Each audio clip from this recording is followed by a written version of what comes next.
Actual راج channel کے ناظرین و سامعین السلام علیکم۔ ناظرین، آج ہم آپ کے لیے ایک بہت ہی خاص ریسرچ تحریر لے کر آئے ہیں، اور وہ ہے کہ ہمارے جسم میں موجود ایک خاص چیز منی اور سپرم۔ آج کے موضوع میں ہم اس کے متعلق مختلف سوالات کے جوابات پر غور کریں گے اور آپ کو ریسرچ کے بارے میں بتائیں گے۔ ان سوالات میں سب سے پہلے کہ منی اور سپرم میں کیا فرق ہے، نطفہ کتنی بار پیدا ہوتا ہے، منی میں کتنے سپرم سیل ہوتے ہیں، منی کا تجزیہ یا ٹیسٹ کیسے کیا جاتا ہے، منی اور بیماری کی منتقلی، منی میں خون کیوں آتا ہے، اور سپرم کہاں پیدا ہوتے ہیں۔ سب سے پہلے چلتے ہیں پہلے سوال کی طرف کہ منی اور سپرم میں کیا فرق ہے۔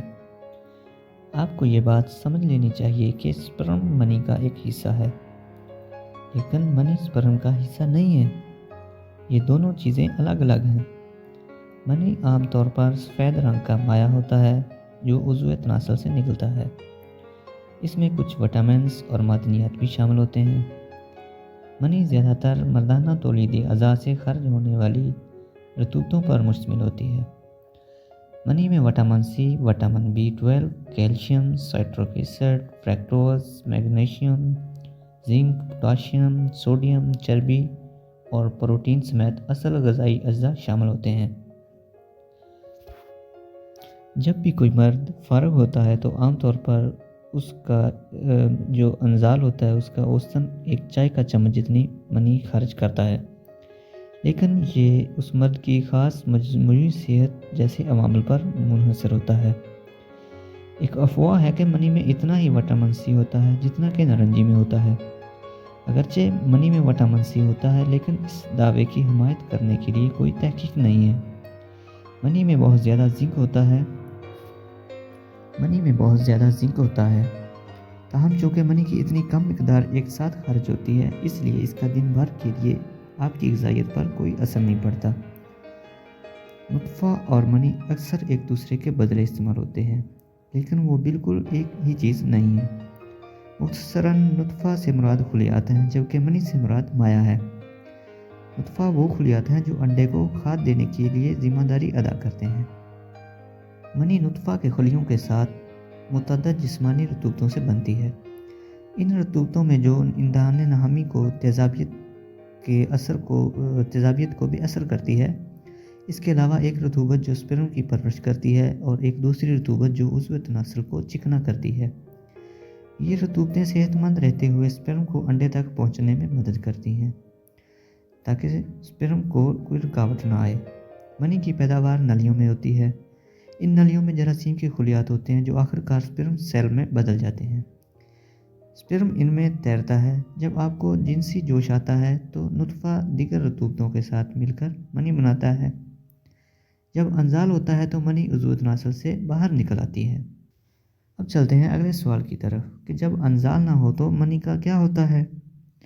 نطفہ جو انزال نہیں ہوتا بالآخر ٹوٹ جاتا ہے۔ غذائی اجزاء جسم میں واپس ریسائیکل ہو جاتے ہیں۔ اس کمی کو پورا کرنے کے لیے مزید سپرم خود بخود پیدا ہو سکتے ہیں۔ اگر نطفہ انزال سے باہر نہ نکلے تو یہ جسم اس کو دوبارہ جذب کر لیتا ہے۔ منی کو اگر کچھ دیر کے لیے کھلا چھوڑ دیا جائے تو منی شروع میں پہلے گھنٹے میں جم جاتی ہے اور پھر مائع میں تبدیل ہو جاتی ہے۔ منی کی بو عام طور پر اس کی بو کلورین جیسی یا مچھلی کی بدبو جیسی ہوتی ہے۔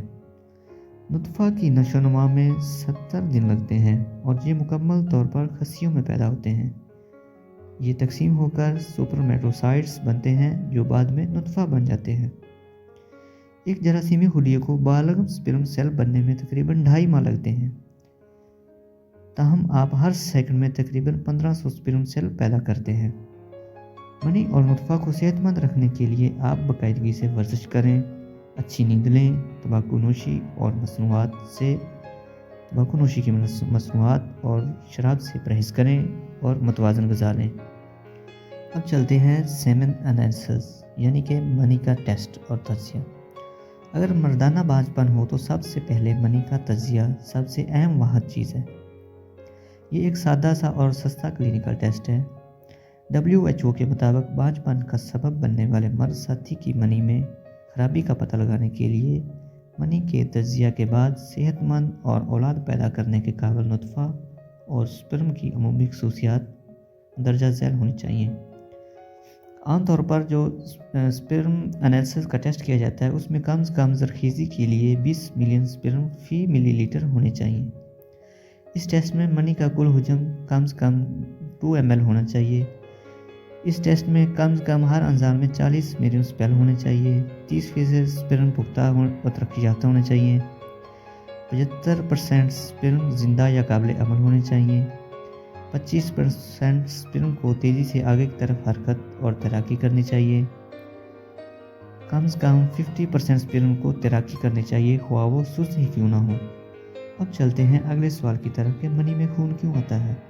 منی میں خون غیر معمولی نہیں ہے اور منی میں بھورے یا سرمئی رنگ کے طور پر یہ ظاہر ہو سکتا ہے۔ یہ عام طور پر زیادہ تر مردوں میں بغیر درد کے ہو سکتا ہے۔ یہ عام آنکھ سے بھی پوشیدہ ہو سکتا ہے اور صرف ایک خودبین سے پتہ لگایا جا سکتا ہے۔ منی میں خون مردانہ تولیدی نظام کے ساتھ کہیں بھی سوزش، انفیکشن، رکاوٹ یا چوٹ کی وجہ سے ہو سکتا ہے اور بلوغت کے بعد کسی بھی عمر کے مردوں کو متاثر کر سکتا ہے۔ یہ عام طور پر 30 سال سے 40 سال کی عمر میں مردوں کو اور 50 سال سے زیادہ کی عمر کے مردوں کو متاثر کر سکتا ہے۔ زیادہ تر معاملات میں بغیر علاج کے وقت کے ساتھ ساتھ یہ خود بخود ہی ٹھیک ہو جاتا ہے۔ اب چلتے ہیں اگلے سوال کی طرف کہ جب کوئی شخص سپرم کو باہر آنے سے روکتا ہے تو جسم میں کیا ہوتا ہے؟ انزال کے دوران نطفہ منی کے ساتھ گھل مل جاتا ہے اور پیشاب کی نالی کے ذریعے باہر آتا ہے۔ اگر نطفہ انزال سے باہر نہ نکلے تو جسم منی کو توڑ کر دوبارہ جذب کر لیتا ہے۔ خصیے نطفہ پیدا کرتے رہتے ہیں لیکن جسم اسے دوبارہ جذب کر لیتا ہے، لیکن یہ کوئی ثبوت نہیں بتاتا کہ سپرم کو روکنا نقصان یا منفی ضمنی اثرات کا سبب بن سکتا ہے اور یہ جسم کے لیے نقصان دہ نہیں ہے۔ ناظرین، آپ کو ہماری آج کی ریسرچ شدہ ویڈیو کیسی لگی؟ کمنٹ سیکشن میں اپنی رائے کا اظہار ضرور کریں، اور اگر کوئی سوال وغیرہ بھی پوچھنا ہو تو کمنٹ سیکشن میں پوچھ سکتے ہیں۔ اس طرح کی اور بھی ریسرچ شدہ ویڈیوز دیکھنے کے لیے ہمارا یوٹیوب چینل سبسکرائب کر لیں اور ساتھ میں بیل آئیکن کے بٹن کو ضرور دبائیں تاکہ آپ کو ہماری ہر نئی آنے والی ویڈیو آسانی سے مل سکے۔ شکریہ۔